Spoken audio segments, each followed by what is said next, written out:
Vocês lembram que com o lançamento do Gol Geração 3, o Gol Bola continuou em linha?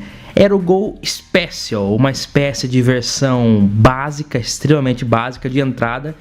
E nós lembramos que o seu interior realmente era despojado de qualquer acessório. Também nessa linha podemos citar o Fiat Uno Mille Smart, que também tinha o seu interior bem simplificado e bem despojado de qualquer tipo de acessório, trazia uma luz de ré só, mas esses carros são até equipados e completos se compararmos com os ditos carros populares de entrada lá dos anos 60.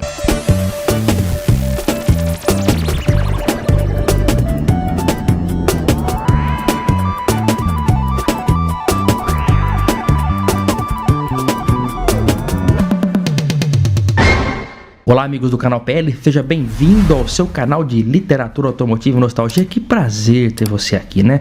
Se inscreva no canal se não for inscrito e fique conosco até o final. Nos anos 60, mais precisamente no ano de 1964, o governo criou um programa de incentivo para que as pessoas pudessem adquirir veículos 0 km e deu o papel para as montadoras que estavam em atividade no país naquele tempo para deixarem os carros de entrada ainda mais barato. Caberiam às montadoras a simplificarem ainda mais modelos como Fusca, Cinca Chambord, DKV V-Maguete e Renault Gordini. Os carros que já não eram equipados, se considerarmos o padrão atual, ficaram ainda mais simplificados, chegando ao ridículo. Vamos ver hoje algumas das soluções encontradas pelas marcas na época para deixarem os carros ainda mais em conta para poderem ser adquiridos pelo programa de incentivo, em que os carros 0 km poderiam ser parcelados em até 48 vezes.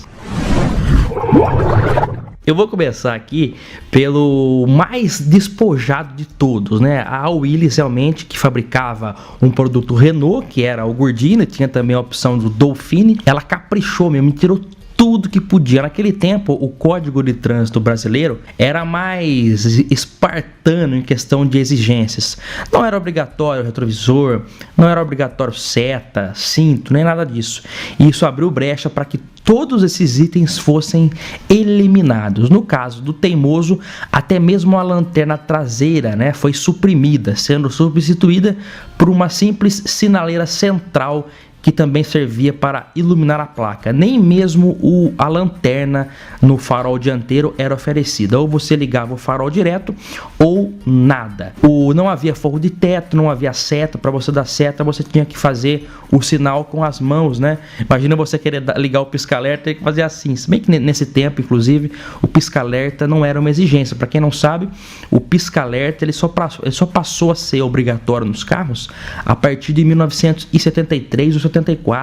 Inclusive a nossa TL aqui 72 não possui esse item. É comum você ver alguns carros desses com esses itens adaptados, mas o pisca-alerta nessa época nem sonho era, nem existia, né? Mas a seta mesmo em si era de forma manual. Não havia marcador de combustível, não havia carpete, tampouco o revestimento do teto, né? Não havia carpete em nada, né? Era tudo na lata mesmo, bem espartano, não tinha friso, não tinha calota, absolutamente nada, somente 3 opções de cores, que eram o cinza, preto ou o marrom. Os bancos foram eliminados, no lugar deles somente as estruturas com uma espécie de almofada que ficava amarrada com as braçadeiras ali. Eram bancos horríveis e só de ver nós já imaginamos o quão eles são desconfortáveis. Nessa imagem da época nós observamos um Gordini ao fundo e à frente dele aí na imagem nós observamos todos os itens que vinham no Gordini normal e foram eliminados no Teimoso, né, no Renault Teimoso, que era o Gordini simplificado. A ideia desses carros era que a pessoa pudesse adquirir o veículo 0 km mais barato e fosse o completando aos poucos. Então, em tese, em pouco tempo, colocando os acessórios, a pessoa teria o carro normal, né? Mas essa ideia não pegou. Mas vamos continuar analisando mais alguns modelos. Na sequência, uma perua que era a V-Maguete, que foi denominada de pracinha. Os nomes, inclusive, desses modelos aí espartanos são os nomes estranhos, né? Teimoso, agora o Pracinha também, que era a prometida versão despojada da Vemaguete. Esse nome Pracinha, no caso da Vemaguete, vinha por causa dos carros de praça da época. Inclusive, essa versão da DKV, ela só era disponibilizada na versão perua, porque o Belcar tinha 4 portas, encarecendo o processo de produção. Mesmo assim, a Vemaguete não era tão pelada quanto o Teimoso. Ela possuía bancos de fato com molas e um revestimento de portas um pouco mais honesto. Tinha calotas, embora pintadas na cor preta. Um dos problemas desse modelo em si é que no modelo convencional havia uma bomba dosadora que fazia a mistura do óleo com o combustível, o óleo que ficava armazenado em um pequeno reservatório. Para quem não sabe, esses carros da DKV usavam motores 2 tempos, sendo necessária essa mistura. E essa bomba fazia a mistura correta na proporção de 40.1 para 100.1, dependendo da rotação e da aceleração do motor. No caso da Pracinha, essa bomba não tinha essa bomba, né, para cortar custo. Isso obrigava ao proprietário, o motorista, a fazer essa mistura manualmente, o que, se fosse feita errada, poderia prejudicar o funcionamento do motor. Por essas e outras que esses modelos não vingaram tanto no caso da Pracinha, e mesmo as Pracinhas acabavam tendo essa bomba instalada até mesmo em concessionárias, porque realmente era uma coisa que não fazia muito sentido. Como não falarmos dele, né? O Fusca Pé de Boi, que desses modelos mais básicos é um dos mais lembrados. O Fusca Pé de Boi era uma versão do Fusca 1200 ainda mais simplificada. Nas próprias propagandas da Volks na época, eles enfatizavam a função rural, a boa função no campo que o Pé de Boi podia oferecer, porque realmente ele era bem despojado. Assim como o Teimoso, ele não tinha seta. A seta era no sistema com as mãos. Todo tipo de cromo do carro foi eliminado. No caso dos para-choques e calotas foram pintados na cor branca. Os frisos dos vidros também foram suprimidos. O forro do teto também foi eliminado, assim como toda e qualquer outra forração. Os bancos eram também de material mais simples, assim como o das portas, sendo esses últimos parecendo uma espécie de Eucatex mesmo cru, com os parafusos de fixação aparente. Olha só o interior aí, ó. Até o miolo do volante, que tinha o emblema, o brasão de São Bernardo do Campo, passou a ter somente uma bola preta. A tampa do porta-luvas também foi suprimida, assim como a alça de apoio. Cinzeiro também não havia rádio, nada. Tudo que foi considerado supérfluo foi retirado do carro. Me surpreende ele ter saído com buzina, inclusive.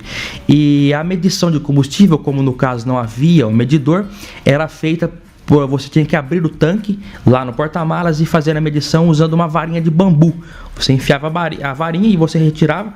Você tinha uma noção ali, pela quantidade que ela ficasse úmida, se tinha gasolina suficiente ou não. Inclusive até o escapamento, que era de dupla saída, foi eliminado, uma saída ficando com uma saída só. É muito difícil encontrar um Pé de Boi original nos dias de hoje, porque, como eu já disse, muitos, para não dizer a maioria desses Fuscas, eram completados com acessórios de Fuscas que eram às vezes baratos até. Então a pessoa adaptava um marcador de combustível, colocava a tampa no porta-luvas, um cinzeiro. Então esses carros eram sendo completados com o passar do tempo. Na nossa lista de peladões, um dos modelos que não foi tão afetado, vamos dizer assim, foi menos afetado em relação, acho que o mais espartano realmente da nossa lista aqui foi o Renault Teimoso. O Cinca Chambord, um carro muito bacana e bonito dos anos 60, já havia tido uma versão mais despojada no ano de 1963, que chamava Alvorada. Era basicamente uma versão depenada com um mínimo de frisos e ornamentos externos, e era oferecida apenas na cor amarelo ou cinza. Mas devido à baixa procura, esse carro acabou sendo tirado de linha. Com o incentivo do governo, em 65, o Cinca Profissional foi lançado, mas ele era ainda mais depenado do que o Alvorada. Chamava-se a atenção os bancos inteiriços com padronagem lisa, assim como as forrações de porta, num papelão reforçado ali, que também dava um aspecto bem rústico, além de outras coisas. Tampa do porta-luva eliminada, o carro não tinha friso nenhum, e aquele visual elegante e charmoso do Chambord perdia bastante o brilho nessa roupagem da versão profissional. O nome profissional vinha para o público que ele era destinado, como viatura, táxi, por isso o nome profissional. Essa onda dos primeiros populares, ela durou do segundo semestre de 64 e foi até quase o final de 66. Mas uma versão também que acho que vale a pena citar aqui, em 1970, com o recém-lançado Dodge Dart, a Ford se viu ameaçada com o seu Ford Galaxy, e porque o valor era muito superior e as vendas começaram a entrar em declínio. Para poder deixar o carro um pouco mais competitivo, ela também lançou em 1970 uma versão standard do Ford Galaxy, que era bem simplificada, e por essa razão acabou ganhando o apelido de pé de camelo ou teimosão, em alusão aos antigos populares da metade da década. E também é até difícil você identificar uma hoje, porque algumas foram sendo completadas com os itens de maior luxo das outras versões. Mas algumas diferenças estavam nas calotas, a grade era do modelo até 68, os bancos também eram em padronagem mais simples, não tinha relógio de horas, enfim, ela tinha algumas características também específicas. Nas próximas décadas tivemos diversas versões simplificadas de todos os carros, mas essas foram as primeiras e foram as mais importantes e mais emblemáticas. Eu acho que depois só foi surgir de fato uma nova onda de populares em 1990. Essa sim obteve êxito e durou até os últimos anos atrás aí. Todos esses carros da nossa lista eram destinados ou para pessoas que buscavam seu primeiro veículo ou para pessoas que buscavam um veículo 0 km para uso profissional. Mas, de fato, todos esses modelos acabaram não fazendo muito sucesso, porque naquela época, assim como ainda hoje, o carro era símbolo claro de status. Ou seja, se a pessoa comprasse um veículo dessa versão mais simplificada, se a pessoa comprasse um Fusca pé de boi, por exemplo, ficaria evidente para os demais, para os vizinhos, que aquela pessoa tinha comprado o carro mais barato, associando assim, de certa forma, a um baixo poder aquisitivo. Pode não fazer muito sentido, mas era o que se tinha na época. Daí veio o fato de que essas versões não emplacaram muito, e assim como nos dias de hoje, isso é atual, hein?